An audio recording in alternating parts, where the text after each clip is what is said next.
Welcome back to the Fit Minute Podcast, Fitness for Real People, with your host, Gabrielle Mazar.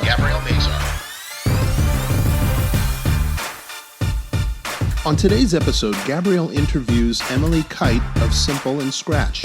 We discuss what is in our food and how it can heal us physically as well as mentally. With a background in culinology and her knowledge and research of food, she developed Simple and Scratch as well as began holding cacao ceremonies that we can learn all about it. And now here's your host, personal trainer and stretch therapist, Gabrielle Mazar. Welcome back to the Fit Minute Podcast, Fitness for Real People. I am your host, Gabby Mazar. And on today's episode, I have my friend Emiley Kight here of Simple and Scratch Plant-Based Snack Company. So we're going to talk a little bit about that. Welcome, Emiley. Thank you. Thanks for coming on. Yeah. I have tried some of your snacks, but I wanted to kind of get into the background of it first. So what exactly do you make and how did you get into it? So I got into it because I went through kind of a difficult situation personally. I went to college for culinology, which is food science and culinary arts, and my intention was to work for a big corporation and be behind the scenes in a food lab, mixing chemicals, making food-like products, and making them safe and shelf-stable, and also making them taste good. I did not know that. Yeah, it's kind of an interesting field. So that was my training, and I did a lot of training in product development and creating products that tasted good, and also you were able to be shelf-stable. And my mom was diagnosed with cancer when I was in college. And so I spent a lot of time kind of thinking about food because she didn't have a lot of resources. The doctors didn't have a lot of information about nutrition. And so we spent a lot of time kind of doing our own research and figuring out what food she needed to have that would combat the side effects of that and contribute to her health rather than take away from her health. And so when I started to do that research and realize all of the foods that she had been eating and the foods that a lot of people eat are very full of chemicals that contribute to the negative health consequences like what cancer. What are some of those that you can, that you found in your research? So a lot of the foods that people eat that are overly processed, and processing is kind of a difficult term for, I think, a lot of people to understand because everything is processed to some degree. Right. But the foods that people eat, even the ones that claim to be organic, they go through a large amount of processing in order to make them shelf stable. So there's a lot of additives that are put in, preservatives that are put in, even natural preservatives that contribute to negative health consequences, and a lot of the chemicals that we think to be safe, that we consider to be good for us, actually contribute to things like chronic diseases and obesity and all kinds of things that can cause problems, not just short-term, but the long-term consequences as well. And we just don't have a lot of information about these chemicals because the food industry, in terms of processing, is fairly new. Right. And so these things are coming out little by little, but a lot of what is in food now, we're just not aware of the consequences. I think most people don't even think about it. They don't look at what's in there. I mean, I read all labels, My peanut butter is peanuts. Right. My tomato sauce is tomatoes and salt. You have to just take a look, take a gander at the back of what's on a can or a box. And if you don't know what it is, put it back. Right.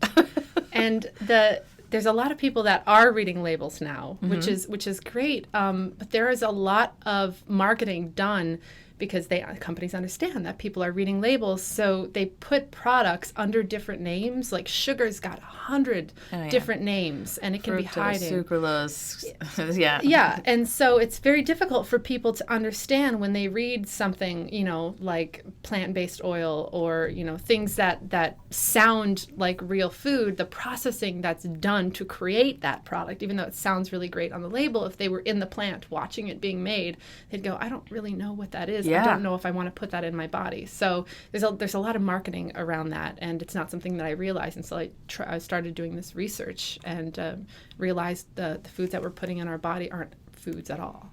even with, fresh foods with pesticides and steroids, and there's so much in our food and what we eat that traditionally 100 years ago it wasn't a thing. Right. Yeah. You weren't pumping your chickens full of steroids and feeding. One of the funny stories, my dad came over here on the Queen Mary when he was 10, and they were feeding him corn, and he's like, "Mom, why are we eating pig food?" Which is funny because that's what they feed the pigs to fatten them up, and now we feed it to people, which corn is delicious, so I don't even care. I'll eat it. And the second thing is, my mom used to work at Clinton Corn, and she actually was involved in the scientific process to develop high fructose corn syrup. Wow. So there's a shift in the way people are eating just in the past 50 years, 60 years. It's so different because we would eat what we grew. Exactly. There's a big loss because we're able to keep foods shelf stable, and so because of the agribusiness growing, we can ship things and have them in areas that traditionally wouldn't be able to grow that food, which is great because people are able to have foods that they wouldn't normally have, but you lose all of the nutrients and you lose all of the benefit of having those items in the first place. So it's kind of it's a change that's happening slowly. I think people are starting to realize these things, and they're starting to shop at their local farmers markets and do grow their own own research, food, or grow their own food, like you with your beautiful garden. That's wonderful. And so if you're able to do that, even in urban landscapes, people that have apartments are able to do that. I mean, you could get just a small 3x5 or even smaller 1x3 little raised garden bed, and plant in that. Exactly. You have to water it and stuff. But everything I have is on automatic watering because that's nice. It would all be dead if it wasn't. I'm with you on that. I do not have a green thumb. It would all be dead. I mean, you just water. Water is life. Yes. Yeah. So you decided to take all that information that you have and develop these bars. Mm-hmm. I wanted to make a product that was healthy, that would contribute to people's health, but also had all those wonderful qualities that people really like about snack food. Like, it's portable. You can take it with you, because that's a big thing, is so many people eat on the go now. That's just the way our society is. And so if there's something that you can bring with you that's not a bag of chips, even if it says organic, not added preservatives on the label, if you can take something with you that's based on plants, that has plants in it and nothing else, then you're able to contribute to your health when you go to work and go out to the gym. And I wanted to have something that was definitely plant-based and also tasted really good, because the food is such a beautiful thing that brings people together. And I'm not anti-food, and I think that's where a lot of things get confused when it comes to health, because it's not about not eating food and cutting out all the food from your diet. It's about finding the food that exists out there, the really good quality food.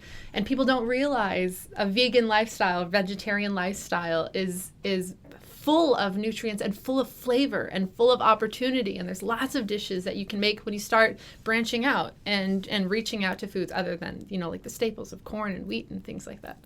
Well, I think when people initially a lot of times go vegan or vegetarian, they're cutting out so much but don't know what to add back in. Right. And that makes it very difficult, because you're not getting enough protein, you're not getting you're getting an overload of carbs because all you eat is pasta, or whatever it is. You're not eating lentils and beans and things that you can add back into your diet to replace what you're missing with the proteins. Exactly. Yeah. And it is challenging, and it takes time to do that research and to figure those things out. But there's so much more available now than there used to be. And there's lots of information, like this podcast, just listening to people talk about food and understanding that there are things out there that you can do. And so when I was creating my products, I wanted to stick to that plant-based formula, and I also wanted to have limited ingredients. So everything is like 5 ingredients, because it gets very confusing when people do have to read labels that are like 20 ingredients long. And I think when you have really good quality ingredients, you only need 5. Exactly. And you don't need to compete with those flavors because the flavors are beautiful on their own. Sure. So tell me a little bit about what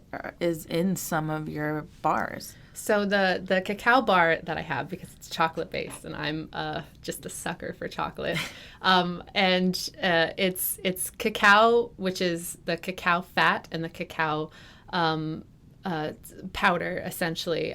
So cacao is different than like cocoa powder that you would see, which has things added to it to make it shelf stable and to make it taste good and sweeter. And so this is not sweet at all. It's essentially the cacao bean that has been ground up into a paste. Have you ever bit into a cacao bean? A bean. So nibs are technically cacao beans. They've just been roasted. It is so, it's very bitter. And so it's similar to like if you've had chocolate covered espresso beans, like chocolate covered coffee beans, but without the chocolate. It's like the bitter, it's bitter. It is very, very bitter. Yes. So if you're a fan of dark chocolate, this is for you because it's like the pure chocolate. But the thing I've noticed about that, I sweeten it with dates. So there is sweetness to the bar. It's not a totally bitter bar. Well, you have to. Right. You have to because you don't just want that totally bitter. This kind of balances it out, and the dates have a great sort of caramely flavor as well. So it kind of rounds everything out, and then there's a little bit of salt in there as well.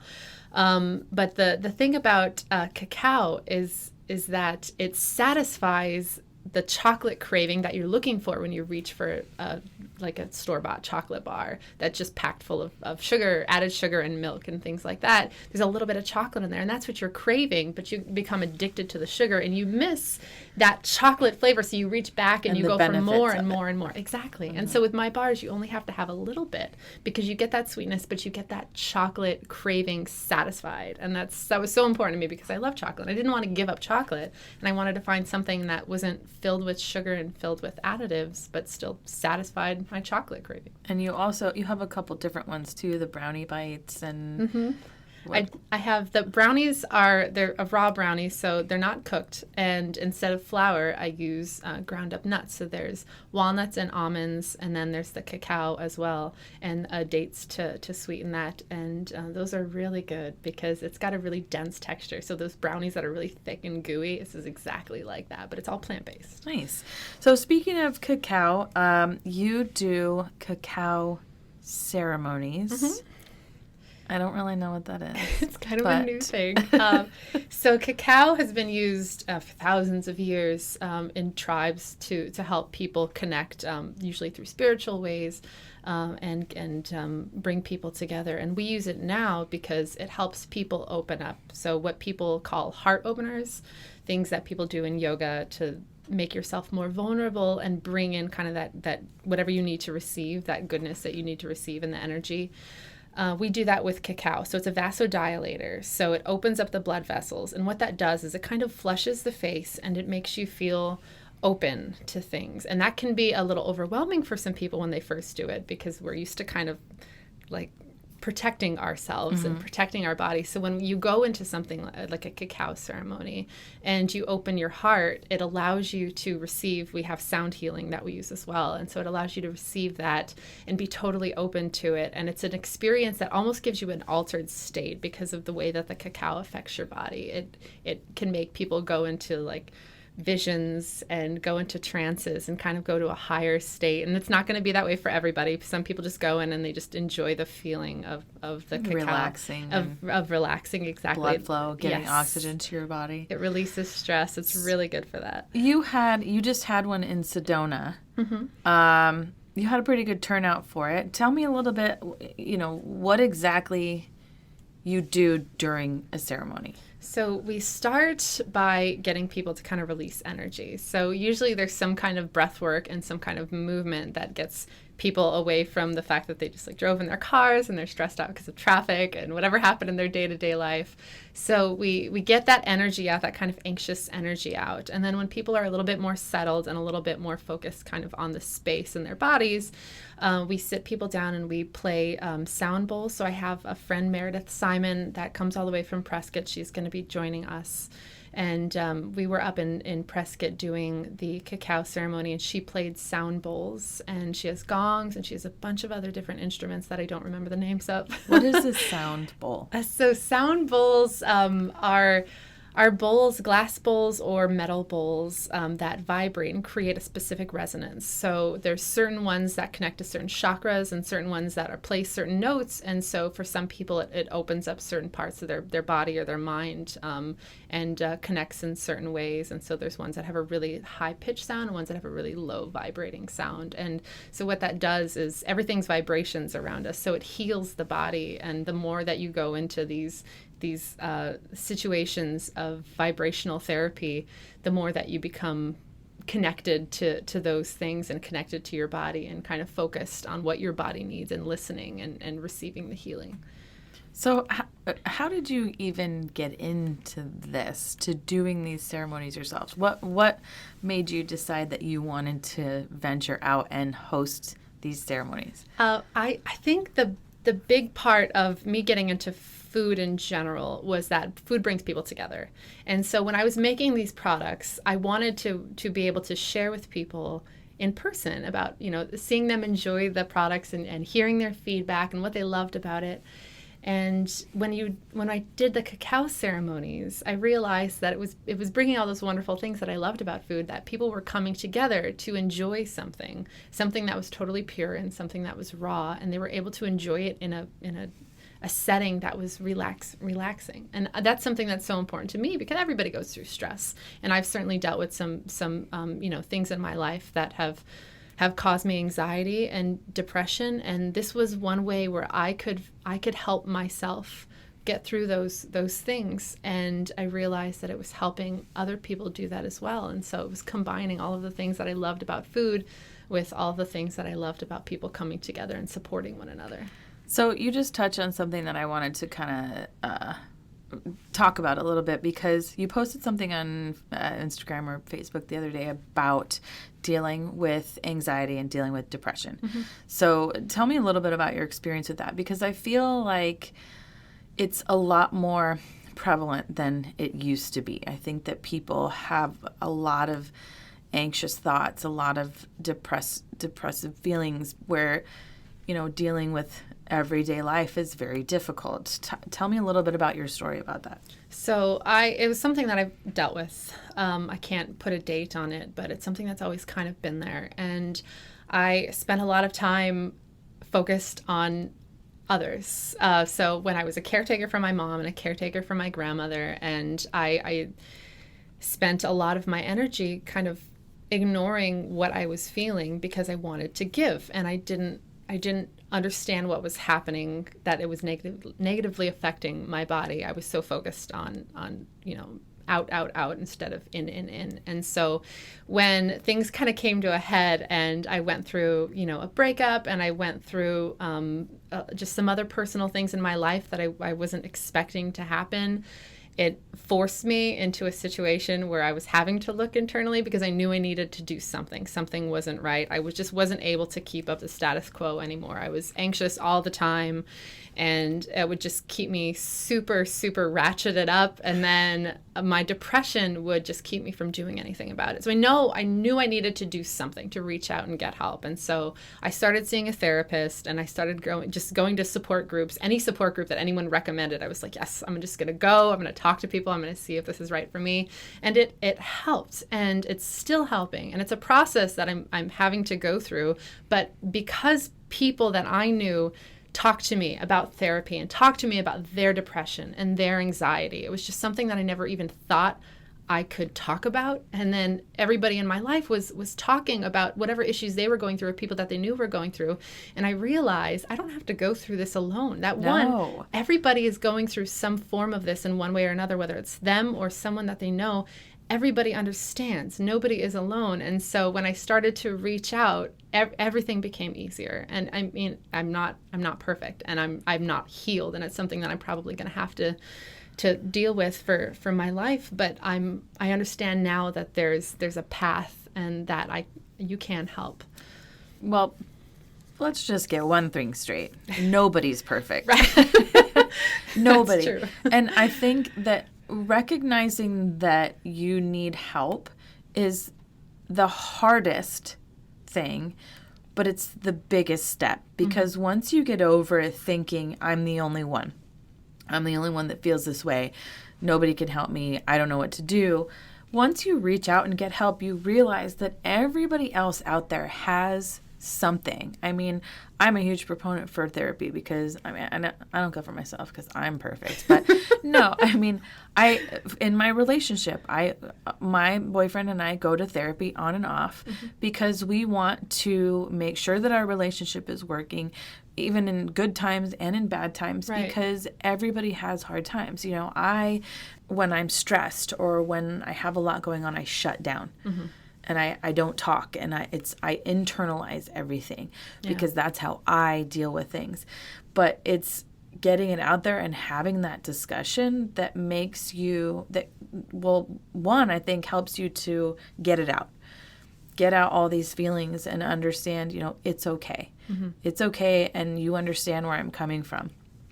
But to turn it into all of these other things that you're doing, I think is great because you're understanding that you need help, and you're taking that and turning it into something that can still help others.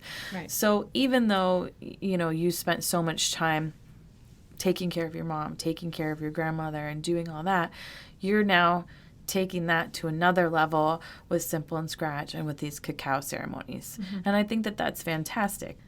Tell me a little bit more about what Simple and Scratch, what the basis of it, what you want to portray with that. I think I want people to understand that if they want to adapt a healthy lifestyle, that there isn't one easy answer to it, that you have to find what's right for you and what works in your lifestyle. And I wanted to make something that was accessible to people, one that was something that people enjoyed and that they actually came back to because it tasted good, and it was something that made them feel better rather than made them feel guilty. And I wanted to create something that was minimalistic and just kind of easy for people to understand, whether it's the ingredients or whether it's the marketing that I do or whether it's the events that I do. Even though cacao ceremony is kind of a new thing and people, you know, unless you've gone through it, you don't understand what that is. I wanted to make a space that allowed people to come and be vulnerable. And so connecting with others in that way and like having conversations with you about this and going out and talking to people, whether it's at my events or, you know, in person, if I'm talking to them about food, I just wanted to make it a conversation that people could talk about food and understand that they're able to implement this in their lifestyle and enjoy food and get excited about food again. And not be afraid of what is good and what is bad food. Because food is food. It is what we need for life. Yes, we can't give it up. It's not something we can just put aside and be like, you know what, I'm not going to do this anymore. I'm just not going to do that. So this is something that I wanted to create for a while, and I'm finally getting to the point where I'm able to share it, and other people are, you know, able to enjoy it through that. Do you have an Instagram just for Simple? Yeah. You do have Simple a Simple and Scratch. Yes. It is Simple and Scratch. Yes. Okay.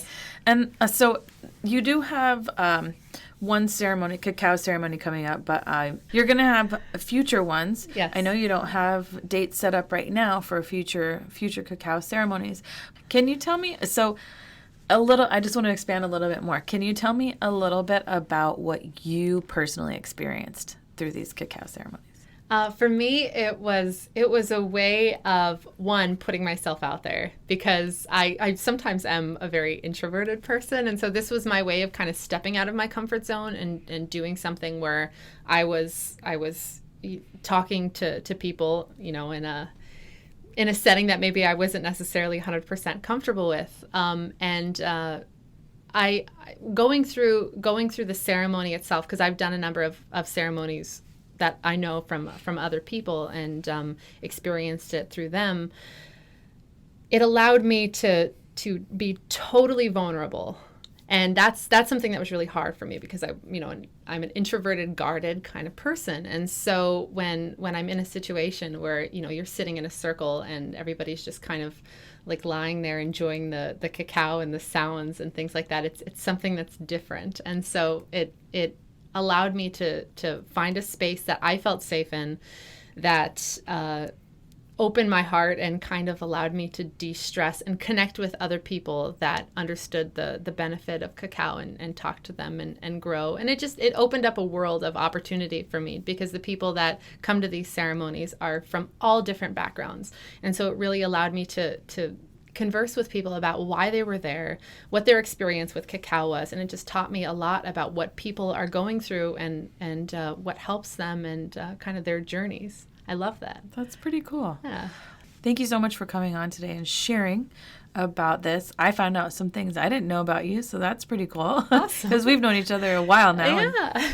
And I didn't know those things, but it's always interesting to find out where people's motivation is, because everybody has, like you said, everybody has a story. Everybody's got a reason and to why they're dealing with things in life or why they had it a certain way. And I love that you've turned this into something that you're passionate about. Yeah. And that can help others. So thank you so much for coming on. Thank you. Yeah.